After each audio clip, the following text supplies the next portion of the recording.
Hi, good afternoon. Thank you, everyone who's joining us today. I am really thrilled to be here with all of you and some amazing panelists today who have all been working to unearth their family stories at Tule Lake concentration camp.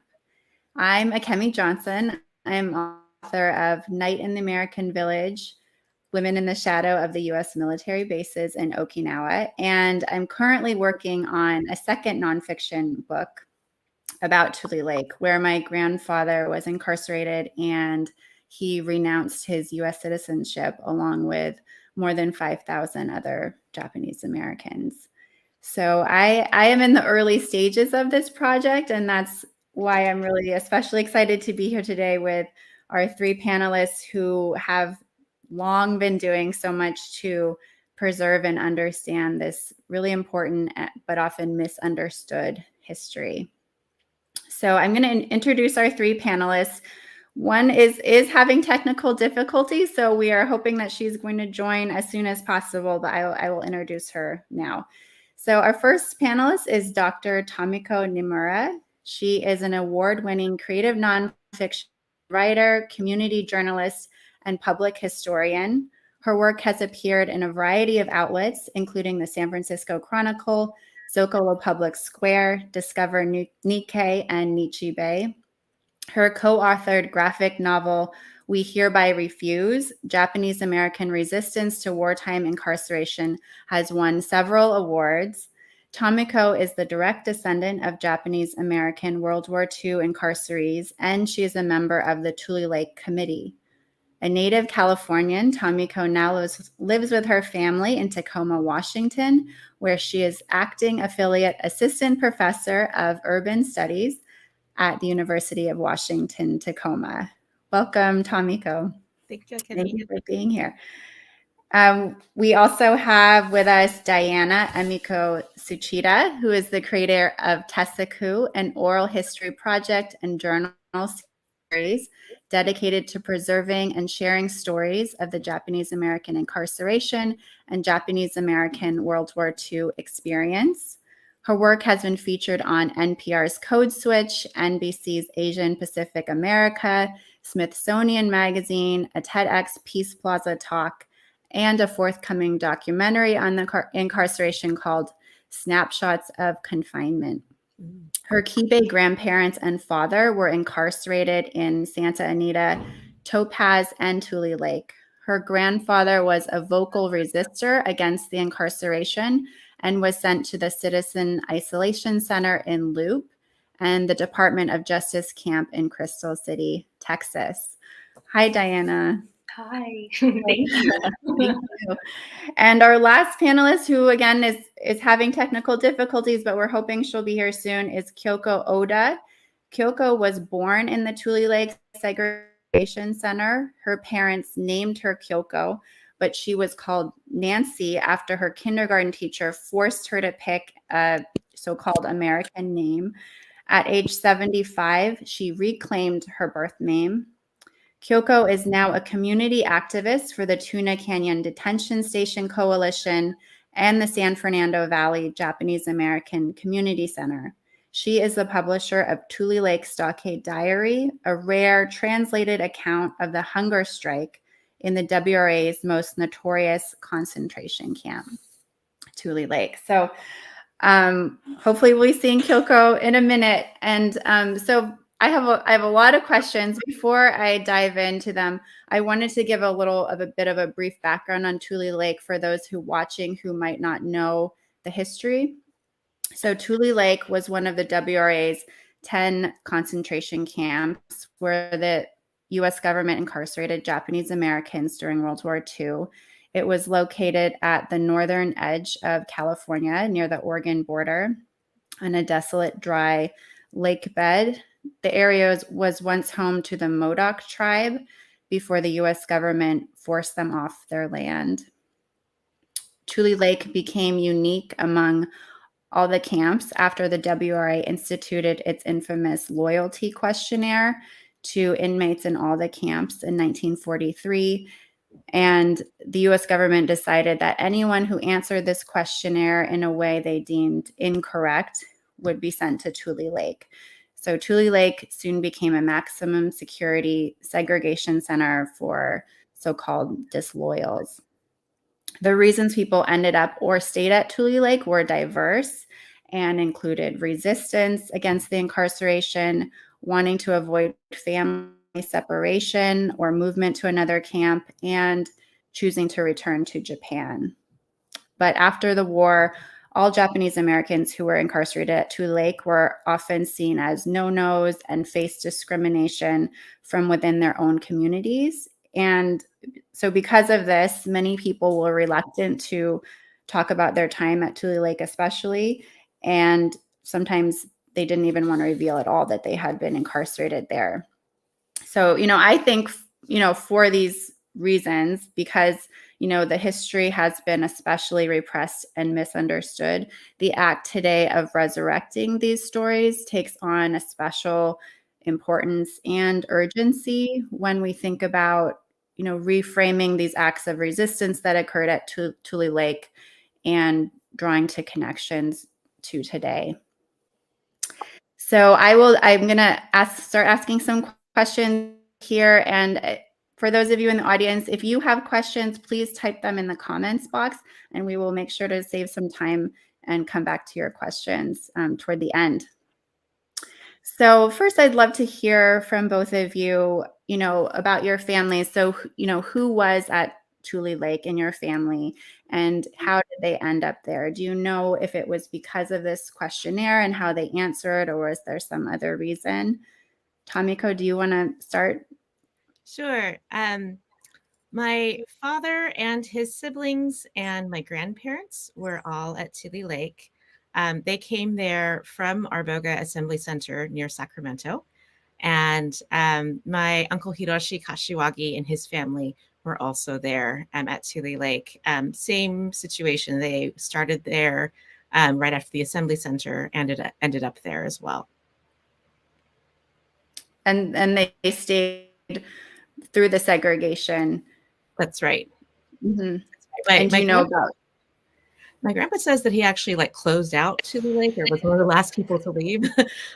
They wouldn't let him leave with the rest of the family when just a few months before, I guess. Wow. Okay, thank you. And Diana, what about you and your family? Sure. So my incarcerated family members are my grandparents on my dad's side and my dad. And my dad was about 5 to 8 years old throughout the whole camp experience. And so first they started out at, Santa Anita, but then were sent to Topaz. So their Topaz was supposed to be their somewhat permanent camp, but due to the loyalty questionnaire and in some incidences that started to happen in Topaz involving my grandpa's resistance and the no answers on the loyalty questionnaire, ultimately they were split up. So even before Tule Lake, my grandpa was sent to the Loop Citizen Isolation Center, as you mentioned, and that was in Arizona. And in the meantime, then my dad and my grandma were sent alone to Tule Lake because the WRA knew that ultimately that's where my grandpa would go to. And then they remained in Tule Lake for the rest of the war. But like Tamiko, it's funny. I feel like maybe my grandpa and your relatives knew each other because he definitely also closed out Tule Lake. And so I'm sure we'll get into that. But yes, he was one of the last people to leave that camp. Mm. Mine was too. So maybe they all together. Yeah. Hi, Kyoko. Thank you for joining us. Thank you for your patience. Yeah, I'm glad it worked out. So I've already introduced you, and so they know who you are. And we just started talking about family members who were at Tule Lake. We know that you were born there. Can you tell us a little bit about who else in your family was there and how did they end up at Tule Lake? Okay, hi everybody. Briefly, my father and my mother and my two sisters, my uncle, aunt, and their children were at Tule Lake. And they ended up there from originally Poston, where my father was at, and my uncle was originally at Manzanar when they answered no neutral. My uncle and my dad were Kibe, which is Japanese people born in the United States, educated in Japan, and returning to the United States. And they came here with a real belief in this country that pretty much let them down. Thank you. So I'm wondering, first or next, when you were all growing up or when you were younger, did you hear much about the camp experience from your family members? If you did, what did you hear? And then, in that, did you have any early impressions of Tule Lake before you really knew the history, or, was that even something you're aware of? Kyoko, would you like to go? Thank you. That's an excellent question. I thought about this question because you were kind enough to give us a little bit of heads up. All the people that came to our house, I thought they were relatives. But in a way, I realized that Hiroshi Shimizu was a refugee from Crystal City. They had just left in 1947. And so my father would be continually handing people bags of rice and shoyu and helping them get started. So that's kind of my visual of the period of time. Who would we visit? Who would we spend our time with? And so my understanding of Tule Lake did come much later when I attended UCLA. Diana, how about you? Yeah, it's funny because I spoke to my dad a little bit in prep for this.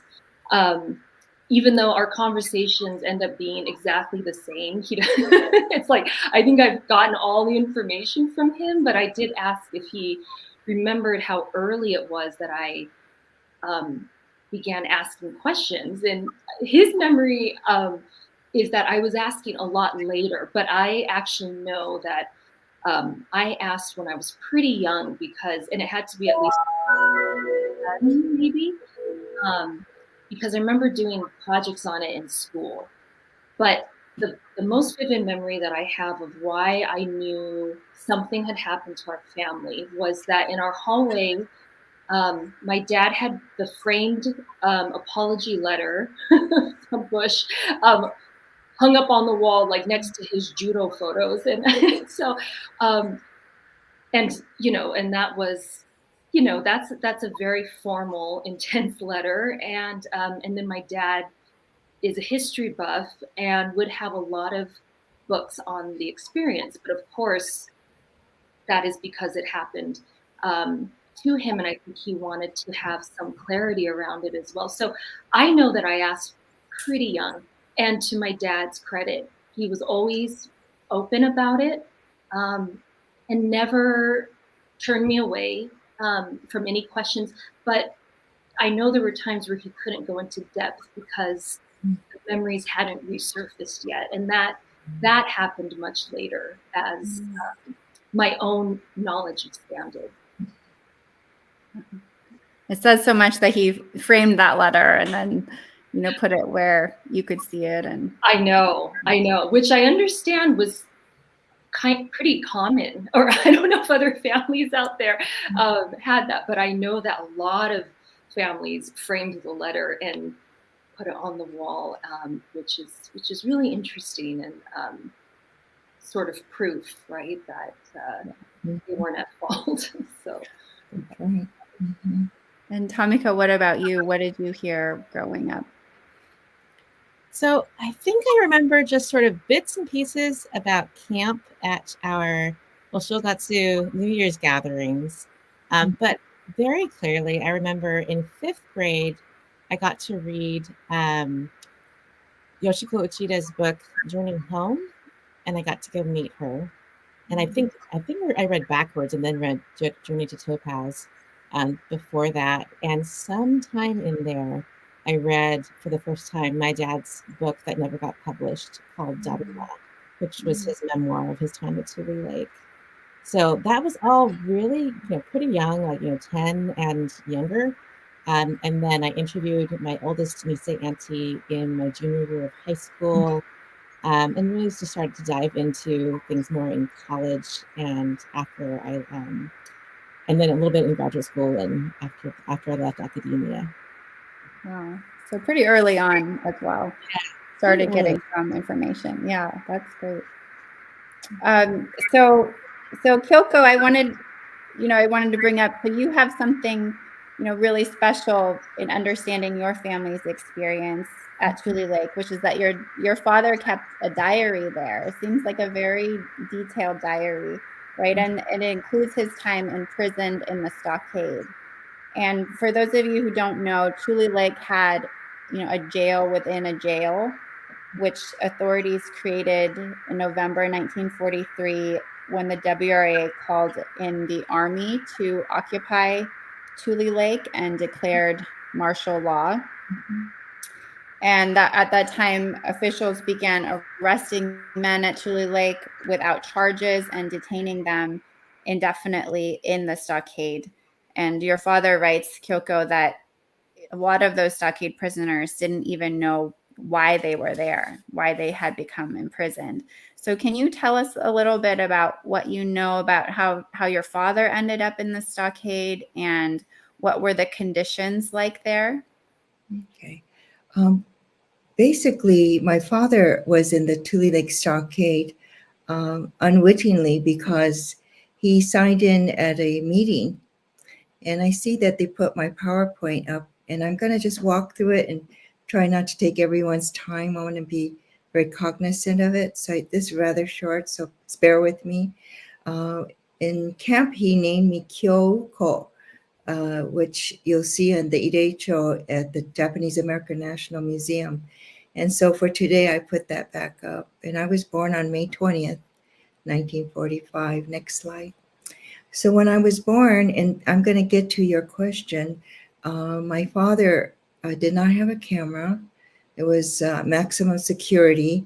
And so he wrote this poem.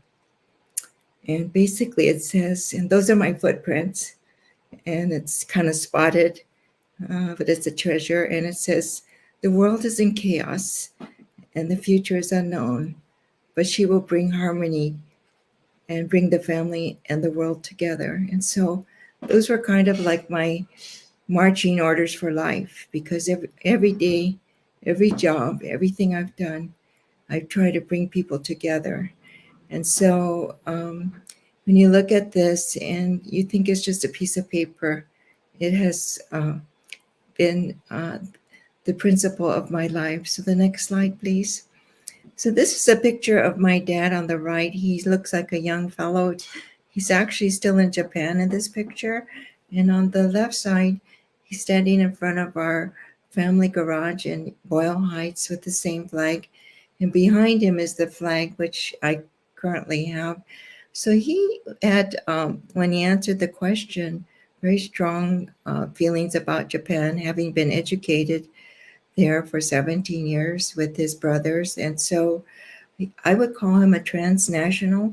Had gone through several periods of time thinking he was pro-Japan, but quite frankly, he was pro-America too, because he chose to come here. He stayed here. Some people decided to leave. He dealt with that enunciation question several times, but finally decided to stay because my sisters were very ill and healthcare was very poor in the camps, and he felt they had a better chance at life here in the United States. Next slide, please. So I just wanted to show you what the writing looked like. There were 16 tablets written in kanji, and I was very fortunate to be chosen to sit with him and translate it word by word. And it was very difficult because I already had 2 children, and they were sleeping in the back room. And he was very clever. If you look on the left side, there's a number. He would number everything. So even if you're a sansei like myself, he left me cookie crumbles so I could kind of figure out where this was going. Next slide, please. So he left several artifacts, which I think is very important because no matter how difficult it was in the stockade, that judo was really an important part of his life. He came to America to teach judo. He taught judo in Poston. He taught judo at Tule Lake. And during his time in the stockade, he would rely upon his inner strength. And this is a Shinto shrine called a kamidana that one of his judo students' parents made out of the scrap wood that you often hear about in camp. He was arrested because he had signed in on a meeting, and the meeting was several meetings.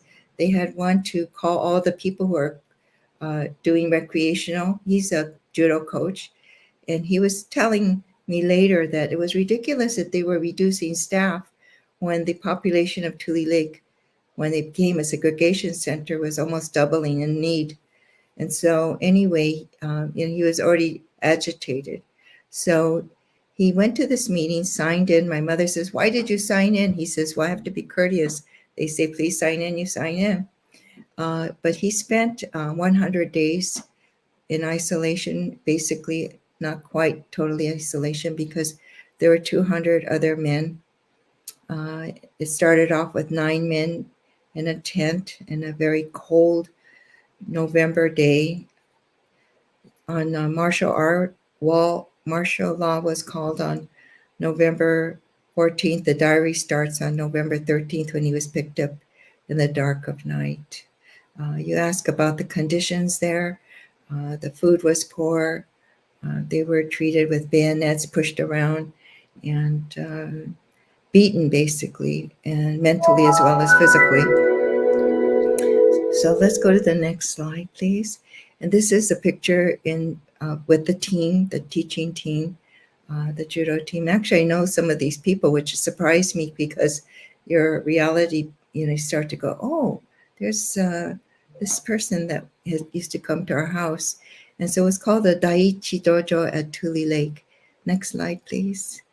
And I just want to show a picture of my mother and 2 sisters because they're the people that gave me most of my strength and taught me so much.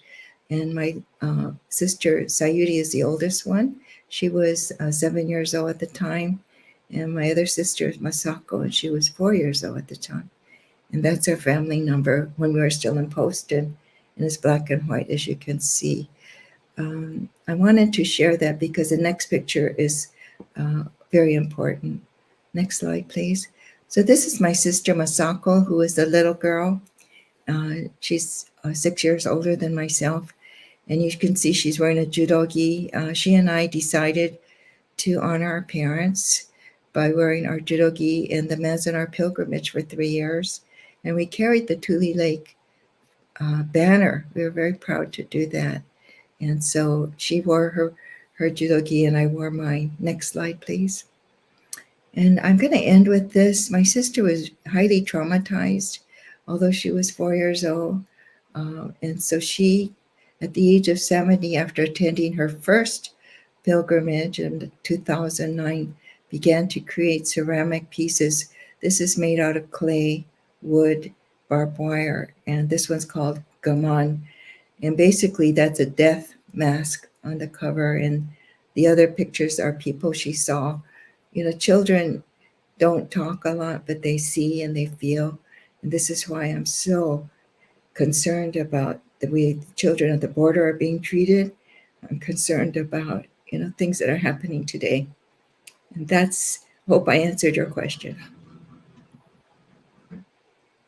Thank you so much, Kyoko. And it's just the book is so beautiful. So this is the book Kyoko has published, Tule Lake Stockade Diary, with her father's diary. And then you also have photographs of your sister's art in here. And it's incredibly moving and haunting, her art. And it's just, like you said, you can just see, you can feel, I think, how it affected her in her art. So I really recommend everyone get this book. You can just Google it and find the website, but it's just a beautiful book. So thank you so much. for sharing that. So Tamiko, your father also wrote a book, right? He wrote his memoir, I think later after he was at camp, right? Yes. And you said you read it as a child, right? But can you tell us more about reading that, discovering, and then what it is, more about the memoir? Sure. So his memoir first, right? Yeah. Yeah.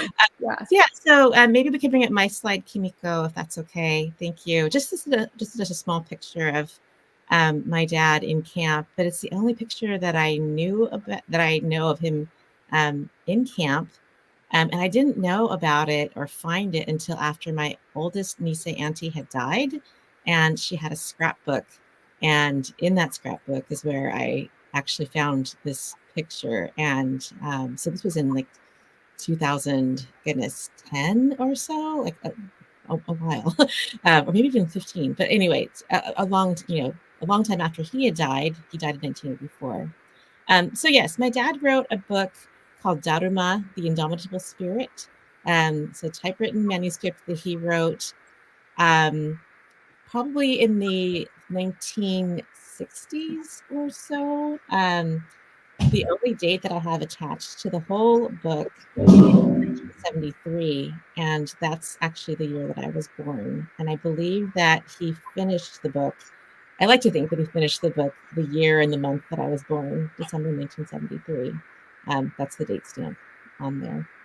So it was very much just trying to look back on those events, and I think he still had he had some understanding of the larger context, but he was a child, as you can see in the picture here, very, very young, and wasn't able, I think, to have as much of the larger historical context around Tule Lake.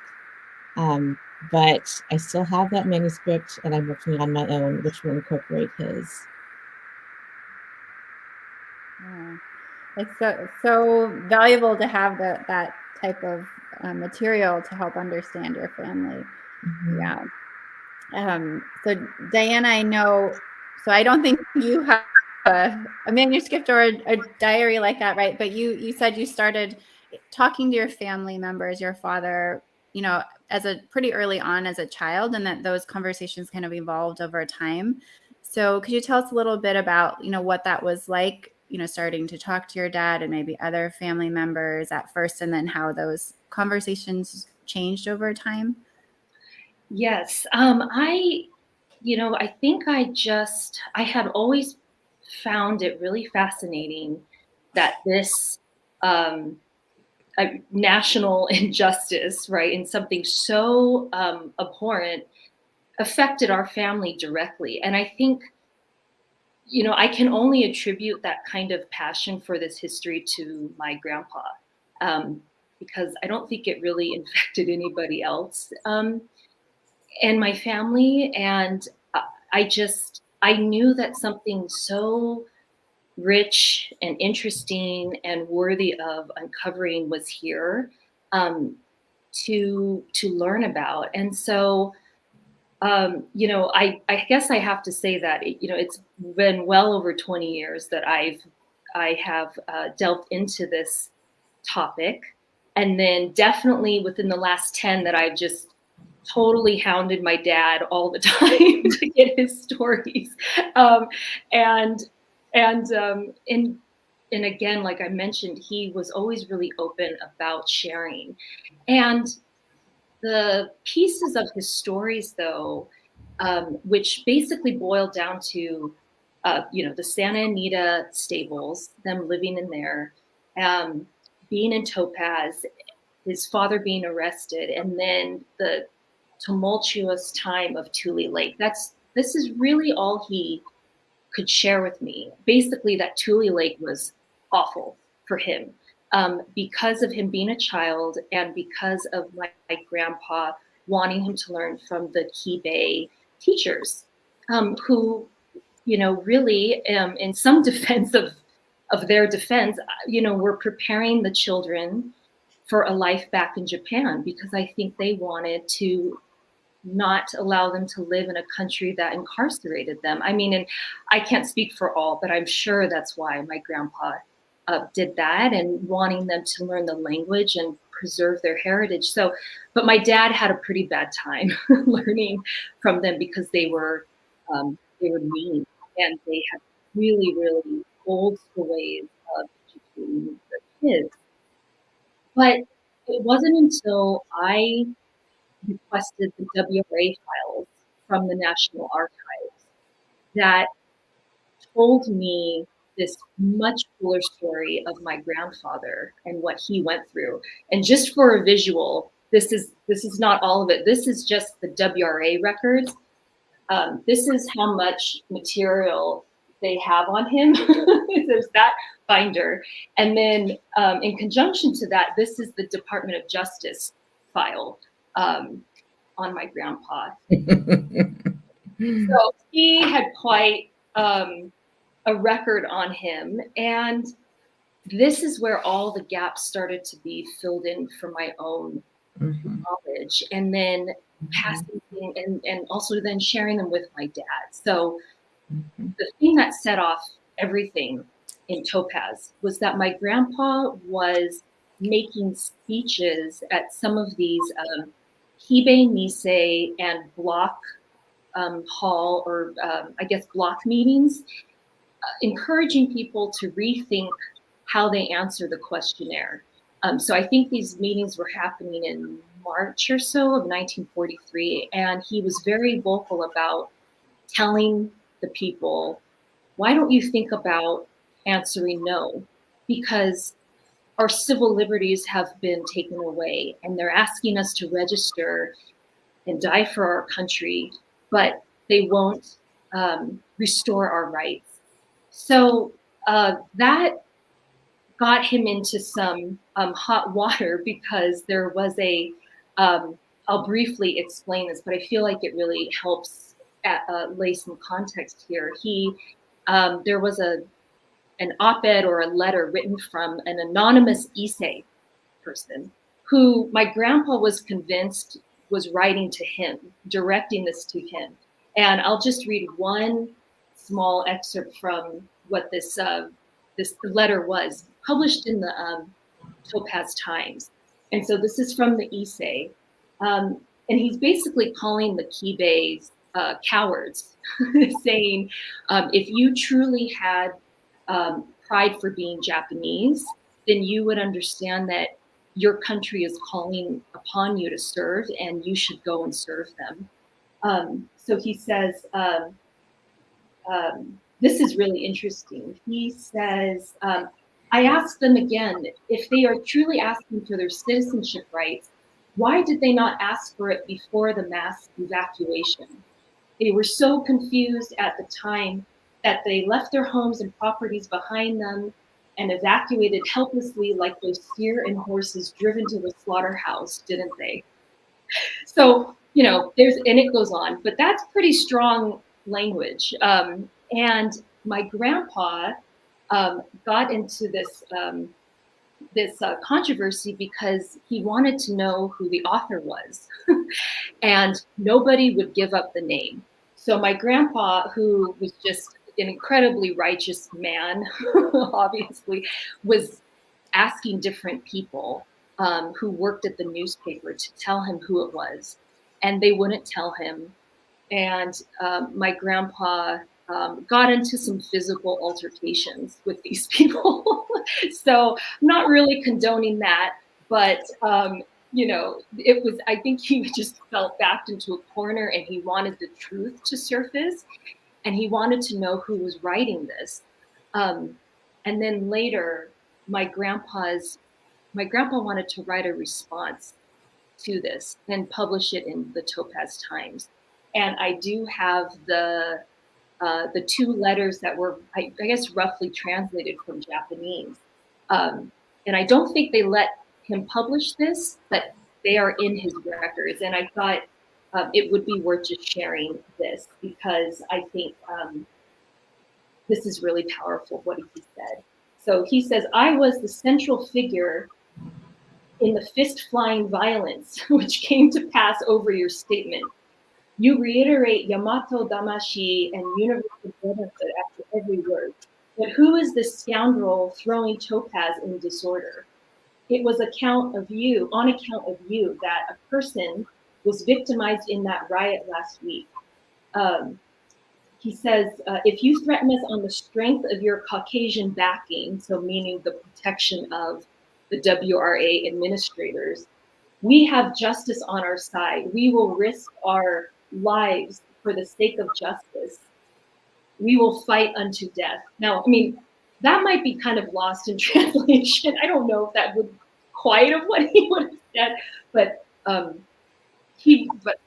in some regard, that's what he meant. So that's what got him on the radar of the WRA, and ultimately, all of that got him sent to Loop. But all of this, I believe, was news to my dad.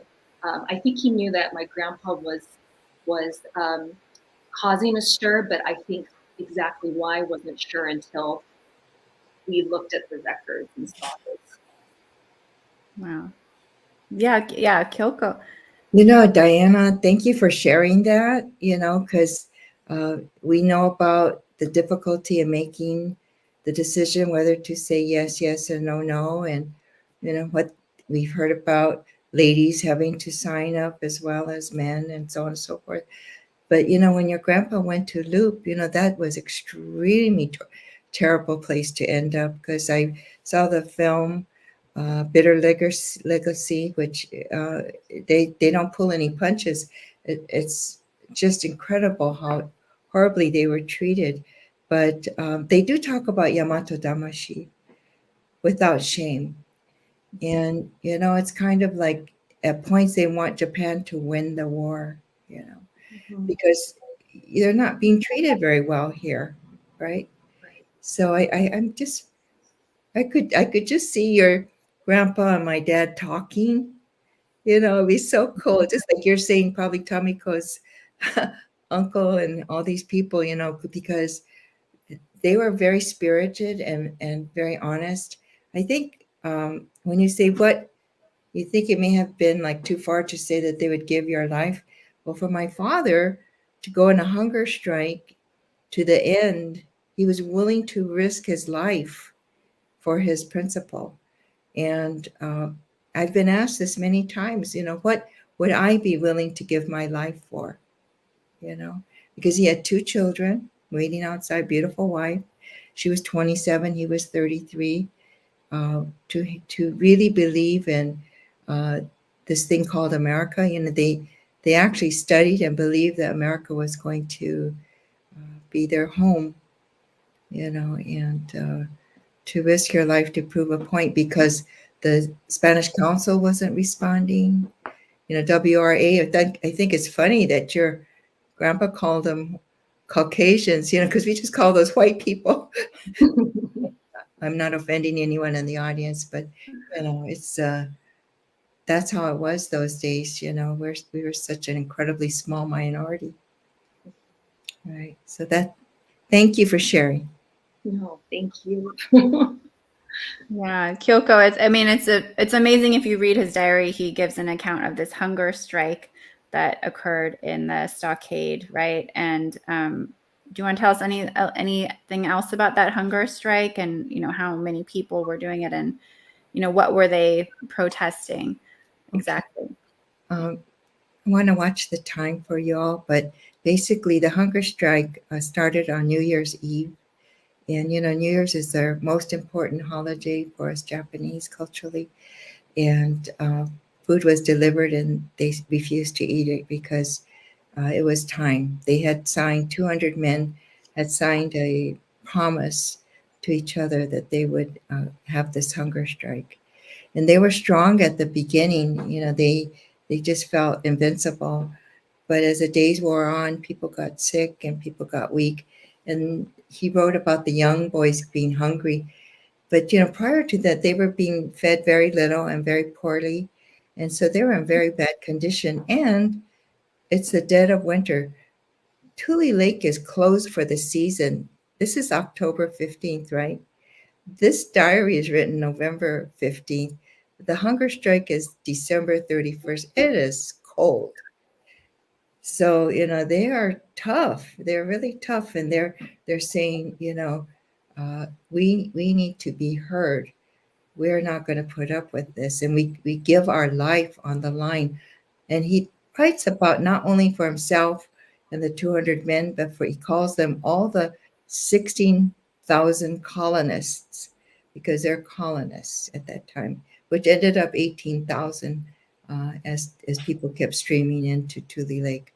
But I don't want to take the punchlines away from the writing, but basically, to me, to see my father see the people weaken really made him angry, because he's a judo man, and judo people, I'm wearing a thing that says combate, it's like I'm 78 years old and I'm still fighting, combate. We never give up. So he was very disappointed when it failed. And he had actually gone just before the end of the hunger strike to each section to ask them what their vote was, because they were very democratic. Kind of interesting, because I was just surprised to read that. And they got down from 200 votes to about 40 people who were willing to continue the strike. So it was failing. But I think the most amazing thing to me was that it was called a direct nonviolent approach. And also that when they ended, they didn't fight each other. They were so weakened and also forgiving, which I thought was fascinating, because I think it would be difficult to forgive people when he writes, food won them over. That's a basic need. Yeah. And again, I really encourage everyone to read it, because he has so much detail, and he lists out, like, when he's not in the hunger strike, like what he eats each day, and I was just amazed at the level of detail that he was able to record. So you really feel like you're there, and it's such a valuable document to have out in the world for everyone. So thank you. So Tamiko, it sounds like someone in your family was also actively resisting while at Tule Lake. Can you talk about that? That's right. It's a lot like Diana's story. So my grandfather was an Issei from Hiroshima-ken, and when the authorities came to try and draft the Nisei, my grandfather made a bunch of speeches, fiery speeches from most accounts, basically saying to the Nisei, what are you doing? These people have imprisoned you. And we know now, or at least I know now, that the Tule registration process was a whole botched, terrible affair. People came in so late, translators were not necessarily available all the time. And so, my grandfather spoke out. And so he was the first arrest from within Tule, and was taken to first to Sharp Park by San Francisco, and then further down to Santa Fe, New Mexico. So my oldest auntie, who was by then sort of the head of the family, started writing letters to try and find out from the authorities what was going on. Somehow, at least one of those letters is in my dad's book. So I have an archive within an archive to trace some of that. I have not been able to request my grandfather's WRA file yet. So Diana, I look forward to seeing what kinds of stories emerge from that. I really want to know more about him. I think he was a complicated person. I think he also encouraged his children to be American, that there were American principles of free speech, which he was not afforded, though he lived in the country for a while. I think, a couple of decades, I think, at least. And from there, I think he when he came back finally after Santa Fe, I think he just really wanted to serve people in the camp. So he, did lots of, hospital administration and other kinds of works to try and help people and help them feel better. But like your grandpa, I love to think of like all of our relatives, somewhere just, hanging out in clothes closing out Tule Lake together, that makes me actually so happy, right? To think that, I know he wasn't alone. I know that having to leave his dad at camp made my father incredibly sad, right? The rest of the family shipping off. And by then, my eldest auntie had gone to work in Beverly Hills. My next oldest sibling, the uncle, went to San Francisco, I think, and was out. So my dad was the next in line and had to try and help shepherd the remaining kids, 4 kids, including himself, and to close out Tule. Thank you. Yeah, my great grandfather was at Sharp Park in Santa Fe, so another connection there. Yeah. That's amazing. Right. Yeah. So on the topic of resistance, right? Another way inmates at Tule Lake resisted was by renouncing their U.S. citizenship, and this happened around the end of 1944, where ultimately more than 5,000 Nisei at Tule Lake chose to or were pressured to renounce their U.S. citizenship. This included my grandfather and his younger brother. And, in my family, nobody talked about this, something my mom didn't even know, the kids didn't know. It was even more hidden than the larger camp story. And so I'm trying to, understand that now. Was it an act of resistance? Was it the result of pressure or even threats of violence from pro-Japan groups, or was it some combination, both of those things, or will I ever be able to know? And Diana, it seemed like maybe you were kind of in a similar situation, trying to understand your grandparents' renunciation story, or at least you have the archival material, but it sounded like there were some contradictions in there. Could you talk a little bit about that? Sure, I can. And actually, what I could do, I just have a few photos that I can kind of help to ground our viewers in seeing who my grandparents were and my grandpa. And so these are, and I think for some of you who are have seen Tasaku stuff, you're probably like, oh yeah, I've seen these photos. But I wanted to start with this. This is a photo from Topaz, one of the only ones. And my grandmother is in the middle, looking the most stern I've ever seen her. This is so out of character for her to look this way. And then right below her to her right is my dad. Actually, my dad says that right before this photo was taken, he got in trouble because he was fooling around. So maybe that's why my grandma was angry. But this was at least taken before they were separated from my grandpa. Or I'm sorry, before their removal to Tule Lake. So my grandpa had already left. And I believe this was taken as a memento or something to remember with her family, her side of the family, and her sister who's also in there. So that was Topaz. And just to share, so here's my grandpa in the one photo I have of him from Tule Lake. To go to your question, Akemi, it's interesting because I actually have to write these dates down. But what happens is in December of 1944, he writes to the Attorney General asking to be sent the application for permission to renounce United States nationality. So that's what it was called, the application for permission to renounce U.S. nationality. And he asks, please send it at your earliest convenience. And then on January 9th, I believe that's when my grandmother asks to have an application sent to her. So January 9th, 1945 is when she requests it. And then in January of 45, my grandpa has a renunciation hearing, and he's interviewed by whoever it is in camp, these officers who are interviewing all the people who are trying to renounce their U.S. citizenship.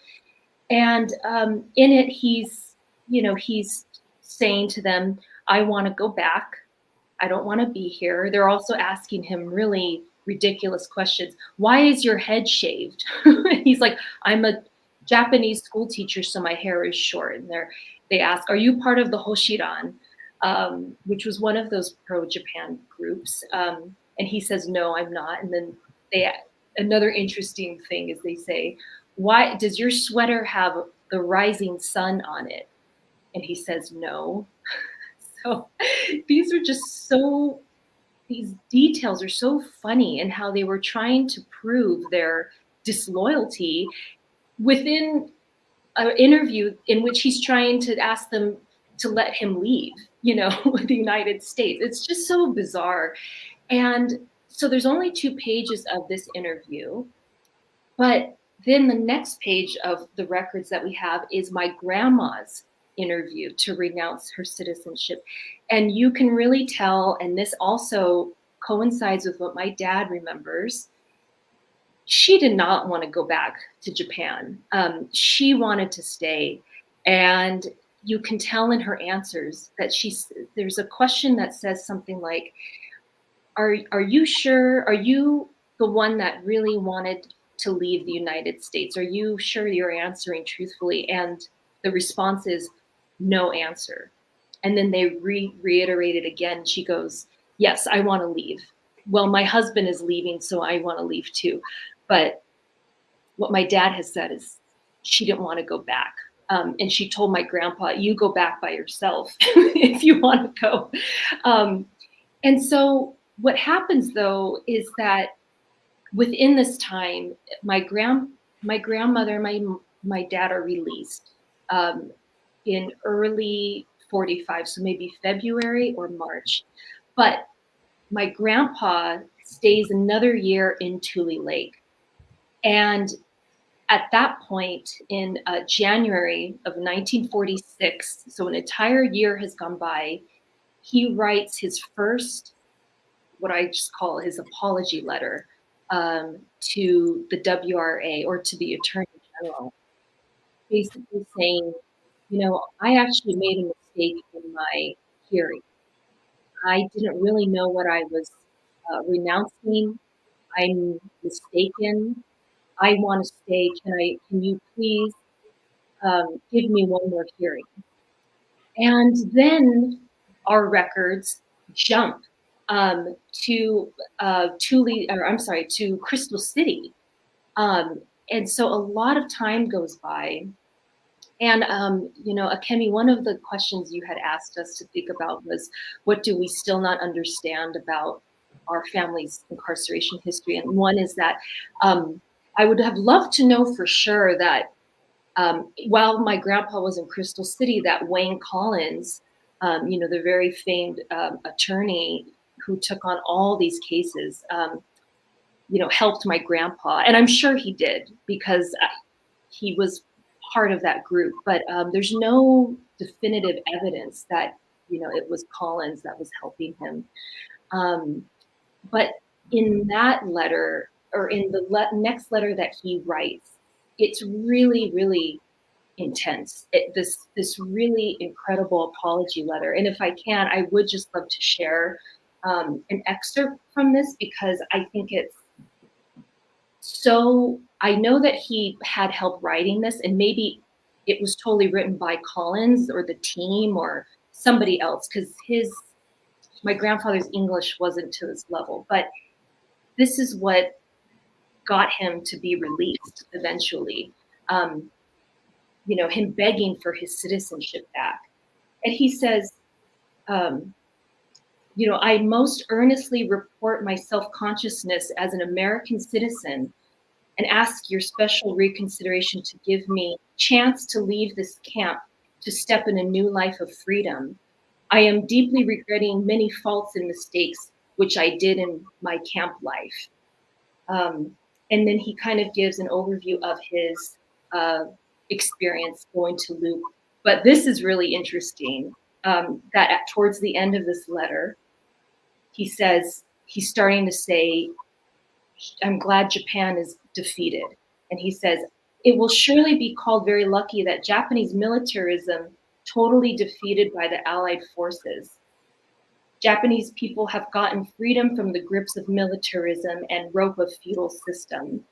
Now we hear that almost all of the Japanese people are respecting General MacArthur as a liberator or living God of salvation rather than a conqueror.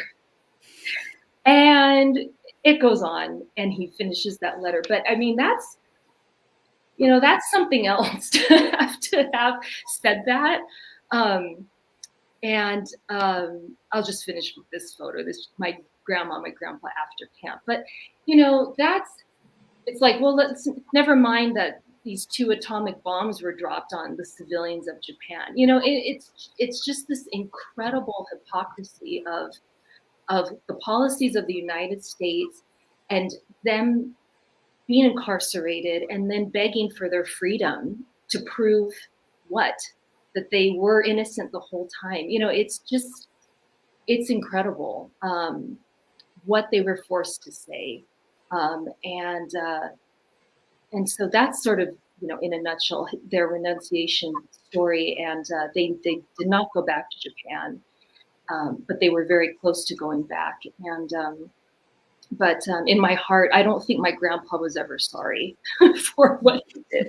Maybe perhaps regretful of some things, but I don't think for the principles he stood on, I don't think he was sorry. But he had to say what he had to say to be released.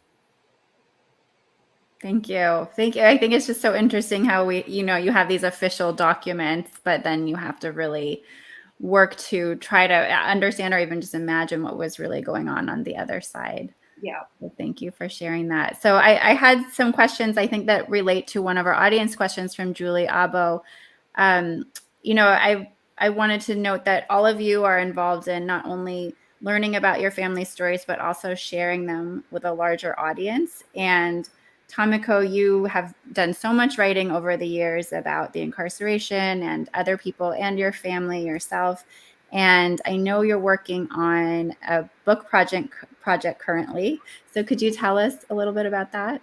Yes, thank you, Akemi. I am writing a braided memoir, we'll say. So it's from several different perspectives of my life. And it is about how losing my job as an English professor caused me to process my early grief at losing my dad so young. He died when I was 10. To reread and reopen my dad's book that I hadn't read for a few decades, really. And then to go on a transformative pilgrimage to Tule Lake in 2014, which is where I met dear Kyoko. And we were partners in the docent training group, right, or facilitator training group. And she turned to me and she said, I'm Kyoko. She was Nancy then. I'm writing a book with incorporating my father's own book. And I was not allowed to speak right then. So I was just nodding and saying, I have a book too. I have my father's book. So we had so much to share just at our very first meeting. But yes, so my book, it really will, I think, try to unpack some of the echoes, some of the resonances that continue into my life today from having this family history, this community history. I experienced so much at that pilgrimage, and I really felt like it was such a moment of catharsis, a moment of healing, and a moment that really launched my further, deeper exploration into my family history at Tule Lake. So it's a book that's been over a dozen years in the making, but it's close to being done, and I hope to bring it to your shelves sometime in the next few years.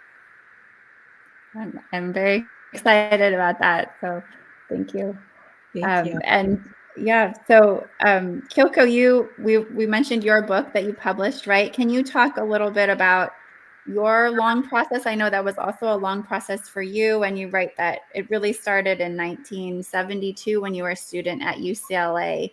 So what was that process like, and what motivated you? Why did you really want to share this story with the world? I'm going to just take a slight detour. I want to relate to Diana's comment about renunciation, because when I realized what they had asked my father to do, I was so angry, because here I am, an American citizen myself. I said, they can't do that to people. And then I realized they did. And the process and this whole thing, it just shattered so much of my belief in America. And that has really been a very painful experience, because as elementary school teacher and principal, I really teach democracy and what America is all about. And that was extremely painful for me. So anyway, I do want to make note that that really was very disappointing to me, and to hear in depth from Diana the kind of experience that it was.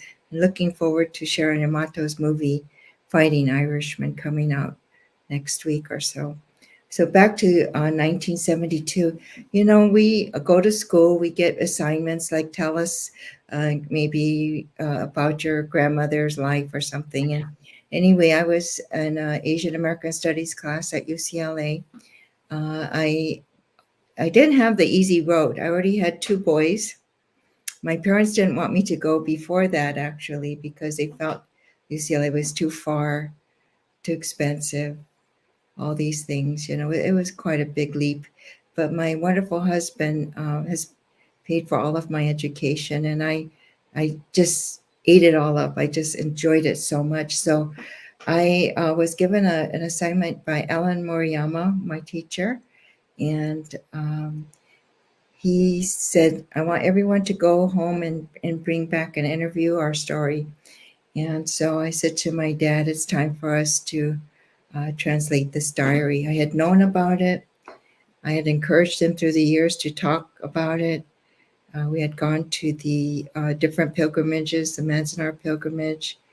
We had gone to Tule Lake as individuals, not on a pilgrimage, with NHK and different things. And so it was tough, as this quarter system. But we tackled it, and we got to sit every night with my dad. And I say we because it became all the energy I could pull together to do this, taking care of the boys during the day and, sitting there at night and understanding his broken English and writing everything out and asking him, really? They did what? It's unbelievable. It's like when you're opening your National Archives and you're sitting in front of someone and they're telling you, this story. And so anyway, I turned the paper in, and the paper was typed. First of all, it was handwritten. Okay, so I have a notebook of all of these handwritten notes that I had made in a 3-inch binder, because I wrote really loose and big just to keep it flowing. And then I went home. My neighbor had a typewriter, and I used onion paper. And if I made a mistake, it was just before whiteout. It was very complicated to get this done. And you have pride because you're going to the big university and you don't want to look so stupid. And I don't even know what all these little footprints and stuff are, and footnotes, So it's like people would ask me, are you a second language learner? And basically, I think I am, because, I came in, although, I went to a good elementary school, Marino School, my English wasn't up to the standard, so to speak. So anyway, basically, I finished all the way up to January 1st, which I told you earlier was the first day of the hunger strike. And of course, I have to turn in the paper, and so I turned it in. But I had the rest of the material already translated. And so it's been kind of waiting for me and waiting for me and waiting for me. But, your kids grow up, they want to play Little League, they're in Cub Scouts, they're in all these things, and you get very, very busy. But when I retired, I decided, and I told everybody this, that I'm going to finish this project that I had started. My father never said, when are you going to finish? I think he knew, and I think he does, that I would do it, because he could see how important this story was to me, because I would not just say, oh, it's okay for America to do that, or because we were very active politically as a family. We discuss every election and how things were, and we didn't always win, but we were very involved in the process. So this idea of this book is pretty political in nature too, that he would think I would have the curiosity and gumption to complete it. So when I retired, I met Kanji Sahara, who said to me, Tule Lake has a lot of people. Tuna Canyon does not. We need you at Tuna Canyon.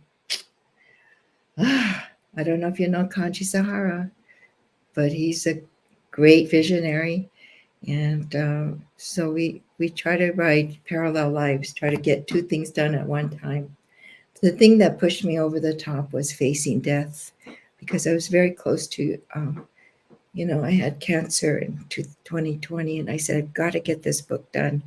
But about 2013, to give you a little more background, we met Masumi Izumi at a JACL convention in Seattle. And she was a very young girl, and she was in the elevator. She spoke Japanese. She's from Kyoto. And we spoke to her. We all speak. My sister and I spoke Japanese to her. And so she came to our hotel room, and we made friendship. And she interviewed us. She interviewed Hiroshi Shimizu, who we were meeting for breakfast, who is the president or co-chair of the Tule Lake Committee. And then, I've been constantly been told, you must do this, but every door is shut. So I don't know, Tamiko and Diana has experienced this, but I think this is very common in the world, that you just have to keep pushing hard. And so I went to UCLA for help, and Dr. Yu took me under his wings and provided help from Tam Nguyen and Martha Nakagawa, who's very knowledgeable about Tule Lake and was our editor. Could speak Japanese, could read Japanese, and recently passed. And, I really think about her a lot, because she never said, I know a lot. She just knew a lot. There's a difference, And we were able to complete the book. Sometimes she would caution me. She said, you shouldn't maybe want to write all the real names, because they will come back perhaps to sue you. The family will be upset, because he called them out for voting no against the hunger strike. And I said, this is what history is about. We have to tell the truth. No pseudonyms. So anyway, that was 2013, and then we went through UCLA, and that was about 2017. And my sister was very ill with ALS, and she knew that I was very distracted with Tuna Canyon and Tule Lake, and you name it. I'm a very project-oriented person, but even today I have too many projects. But I just try to work hard. So anyway, she was happy that we got it online, and that was the recommendations, because students don't necessarily carry books around. But coming to 2020, I thought, I need to do this for the family. I need to leave something. So my sister's artwork, we had been already presenting at the ABC Unified School District, and pretty good pictures were taken. I mean, we didn't do any special photographer, so to speak. We just brought in the pictures that this gentleman took during one of our events. We used the designers from the Tuna Canyon exhibit. We found them to be just terrific, so I continued with them, because everybody said no, UCLA wouldn't publish it. And then they say, hey, Dave will do it. They wouldn't publish it. I mean, and then I'm thinking, gee, am I going to do this Lulu something? I said, I'm going to just do it myself.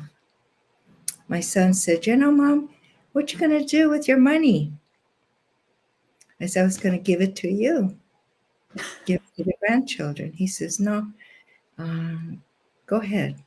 So it only cost $10,000, but it's a lot of money to publish the book. And we did do that. So in 2020, we used the same webmaster that I used for Tuna Canyon. So it's kind of like Kanji was right. because I had more tools and resources to figure out how to do the book. Let's say I just took one path, the straight path, and didn't take the winding path, then I wouldn't have picked up all these other clues, because you think, obstacle, how do I solve this obstacle? How do you get through this? So I want to end with this thing, that the launch was so beautiful. Duncan Williams contacted me, and he said, I would like to sponsor your book at JANM. And what do you want to do? I said, I would like UCLA on the panel. I would like Dr. Yu, who is the provost at UCLA. I would like Masumi Izumi Hiroshi, and of course himself. So it was a dream come true, because, you think in life, you make a plan, but you're not always so lucky to have every plan work. And this was really terrific. So I don't know if I answered your question, but no is just a motivation to never give up. You just keep going, because you know that our voice is so incredibly important. It's sometimes we shy away from telling people. And I saw one of the questions, I don't know if we're going to get to that, but studying our history is so important. And not that our history is better than others, because at one time at Mariel School, they led me to believe we're superior. I think we need just to be respectful to everybody. Yeah. That's where came from, where they're not respectful to people. They're dehumanized people, this kind of a thing. And although I think Japanese culture is awesome, that, it's important to respect all cultures. Thank you so much, Kyoko. That was very inspiring to hear that story, and how you just had to, keep fighting to get that out in the world. And I want to go to audience questions. I just want to mention, though, also show Diana's creations of Tessiku. So if you don't know this, please go check this out online, and you can order these. These are really beautiful too. So your family story, but then also other people's stories. So thank you for putting that out there, Diana. So I'm going to go to Ken Mochizuki writes, I knew a Nisei who was at Tule Lake who always emphasized that he was one of the loyals. Did you know others who had to emphasize that distinction? Does anyone want to answer that one? I'm going to just do a quick thing, and you all jump in when you wish. At Tule Lake, it was a regular concentration camp, and those people were asked the same question, no. And some of the yes remained. So that could be the person who considered themselves loyal. But I also want to bring up one more point tonight, that not only was there the Hoshidan, there was a Seinandan, which were intellectuals. And there were other groups, and I think they're lumping all of the Tulians as disloyal troublemakers. But I would say that they are the resistors, they're the thinkers. They really were not followers per se. And so,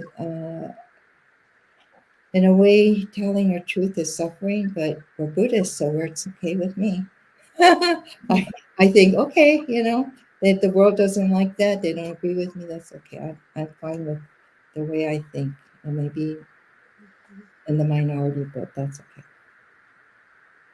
But you all jump in, because there were loyals in Tule Lake.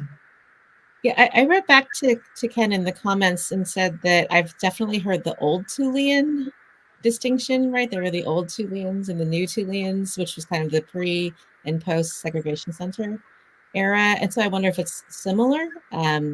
Barbara is on this in this call in the chat. She might know, as well as a bunch of other Tule Lake docent team members. Kyoko and Diana and I are all Tule Lake docents in training, and we're happy to see some of those people joining us here too.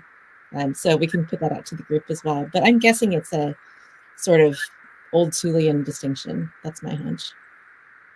Mm-hmm. Yeah, so you bring up the docents. So you all are docents, or you will be docents. So I wanted to bring up the pilgrimage, right? So Tamiko, you mentioned pilgrimages and that experience that you had on the pilgrimage. Can any of you tell us if anyone's interested in going on the next pilgrimage to Tule Lake? How do they find out information about that? How can they go?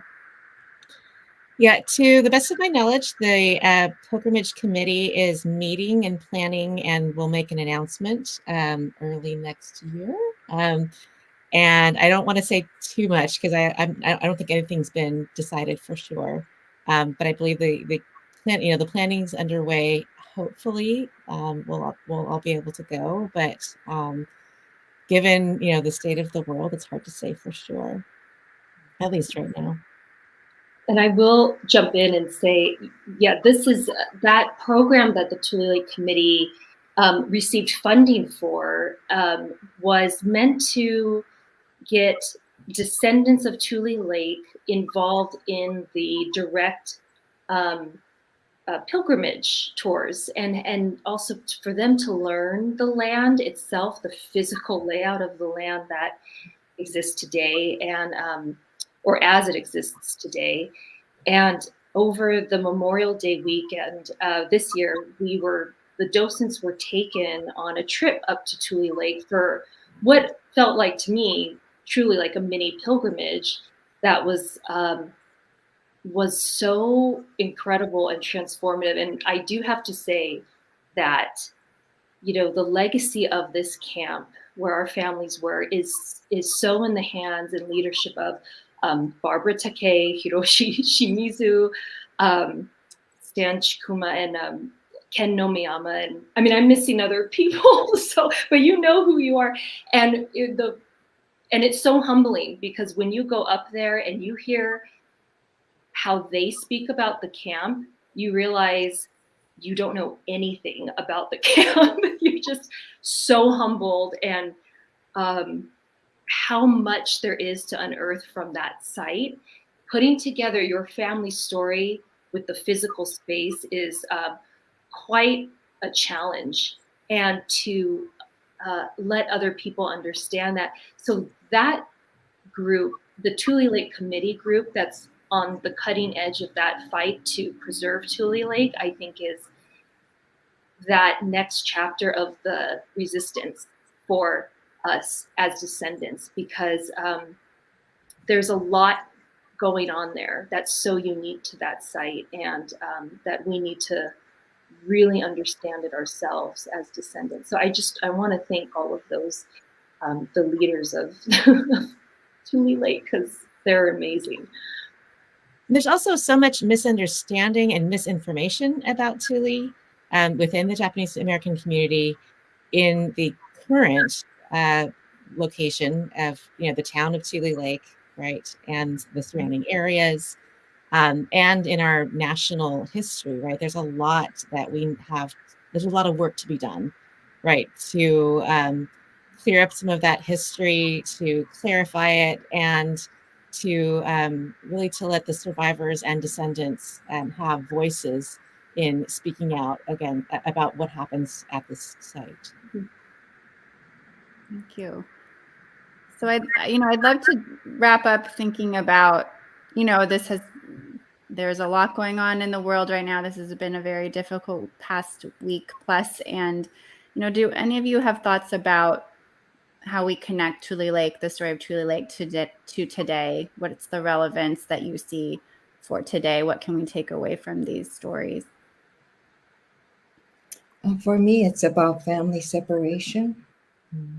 And I think that my nephew wrote that this private family diary is for the whole world because this is still going on today. And so it is very relevant.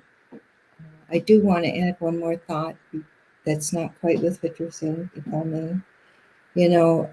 One very important thing is the JACL has got to do a formal apology to the Tulians. They had promised to do this in 2019. It needs to be done. They need to step up and do a proper curriculum so that people can learn from it because people do look up to them. And I think that the time is now, that we can't keep waiting because a lot of the resources available now. So thank you for listening. Diana, Yeah. Diana, do you want to go? Do you want me to go? Okay, I'll. Yes, I echo what Kyoko just said. That does need to happen, and I think for me, I think I don't know. I think what I always go back to is so broad, but for me, the legacy of the camps and just the war in general, and this whole pitting, Japanese Americans against loyal Americans, or white Americans, as it, that was the conception at the time, versus, the evil Japanese. And then I guess, people are not their governments.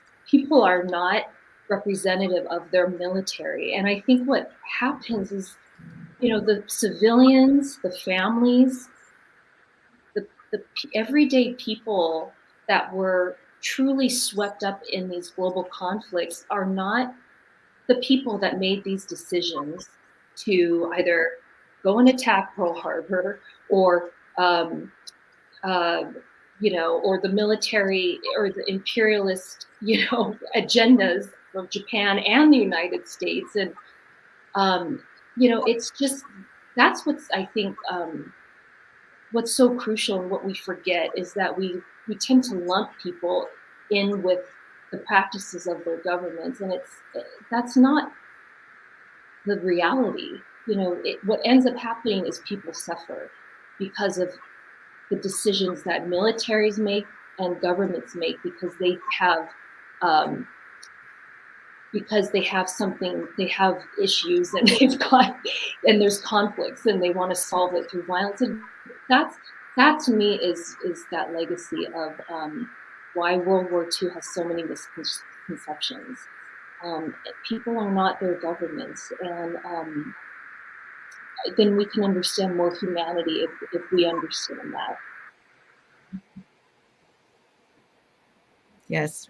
Yes to everything that Kyoko and Diana have said. I think part of what happens for me is, in thinking about the legacy of the camps, is that it has given me so many reasons, right, to speak up against injustice that's happening today, even at personal risk, at other kinds of risk, that speaking up, sharing our stories, connecting our struggles to those of others is crucial. And it's, I think, the only way really that my family survived and the way that our community has survived. And I think it's the only way that we will all survive, is to really reach out and dig deep into our community roots of whatever kind, and to have that kind of solidarity. Thank you so much. And I know there's so much more we could cover, so I really encourage all of you to go and get all those books that we mentioned, resources, and follow these 3 and Tule Lake Committee, so you can be a part of the next pilgrimage and just keep learning and having these discussions. I'm just so thankful to all of you for being here today. Thank you, and thank you to Tadaima and Kimiko Mar, especially, who's done so much for this. If you don't know about Tadaima, go online and see at jampilgrimages.com, because they have a whole month of fantastic programming happening right now. So thank you again to everyone who came out today. Thank you.